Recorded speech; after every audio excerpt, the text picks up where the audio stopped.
321। এই ডিজিটটা যদি আমরা মনে রাখতে পারি তাহলে খুব সহজেই 1 থেকে 100 পর্যন্ত মৌলিক সংখ্যা কতগুলো আছে আমরা খুব সহজেই মনে রাখতে পারবো। এই সবগুলা ডিজিট আপনি যোগ দেন, দেখবেন টোটাল পয়েন্ট বের হবে 25।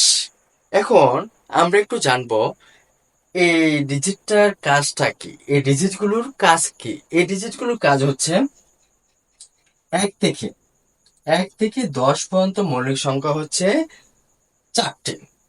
এরপরে 11 থেকে 20 পর্যন্ত মৌলিক সংখ্যা হচ্ছে 4টি। 21 থেকে 30 পর্যন্ত মৌলিক সংখ্যা হচ্ছে 2টি। তারপরে 31 থেকে 40 পর্যন্ত মৌলিক সংখ্যা হচ্ছে 2টি। তারপরে 41 থেকে 50 পর্যন্ত মৌলিক সংখ্যা হচ্ছে 3টি। এরপরে 51 থেকে 60 পর্যন্ত মৌলিক সংখ্যা হচ্ছে 2টি। এরপরে 61 থেকে 70 পর্যন্ত মৌলিক সংখ্যা হচ্ছে 2টি। 70 থেকে 80 পর্যন্ত মৌলিক সংখ্যা হচ্ছে 3টি।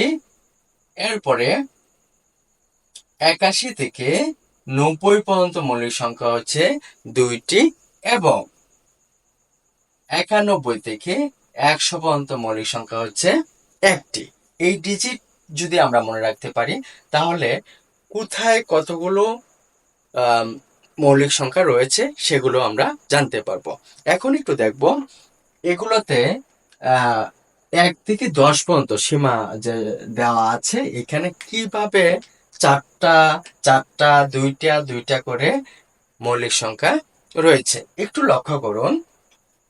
1 থেকে 10 পর্যন্ত যে 4টা মৌলিক সংখ্যা রয়েছে সেগুলো হচ্ছে 2, 3, 5, 7। ঠিক আছে।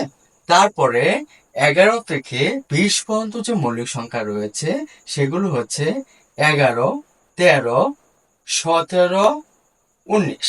এরপরে 21 থেকে 30 পর্যন্ত যে মৌলিক সংখ্যা দুটা রয়েছে সেটা হচ্ছে 23 এবং 29। তারপরে আমরা দেখব 31 থেকে 40 পর্যন্ত যে মৌলিক সংখ্যা রয়েছে কয়টা, 2টা, সেগুলো হচ্ছে 31 এবং 37।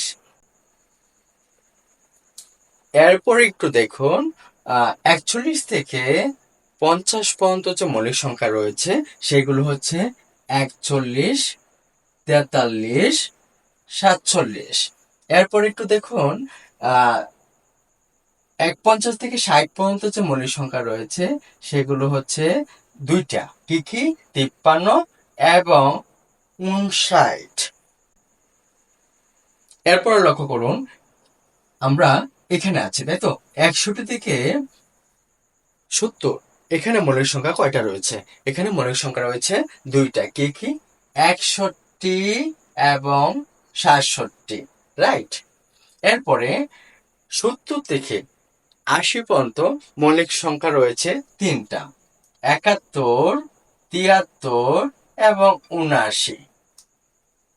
এরপর একটু দেখুন 81 থেকে 90 পর্যন্ত মৌলিক সংখ্যা রয়েছে 2টা, কি 83 এবং 89।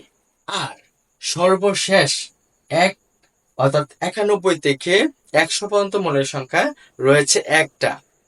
ওই মৌলিক সংখ্যাটা কি এটা আপনাদের উত্তর দিতে হবে। ধন্যবাদ।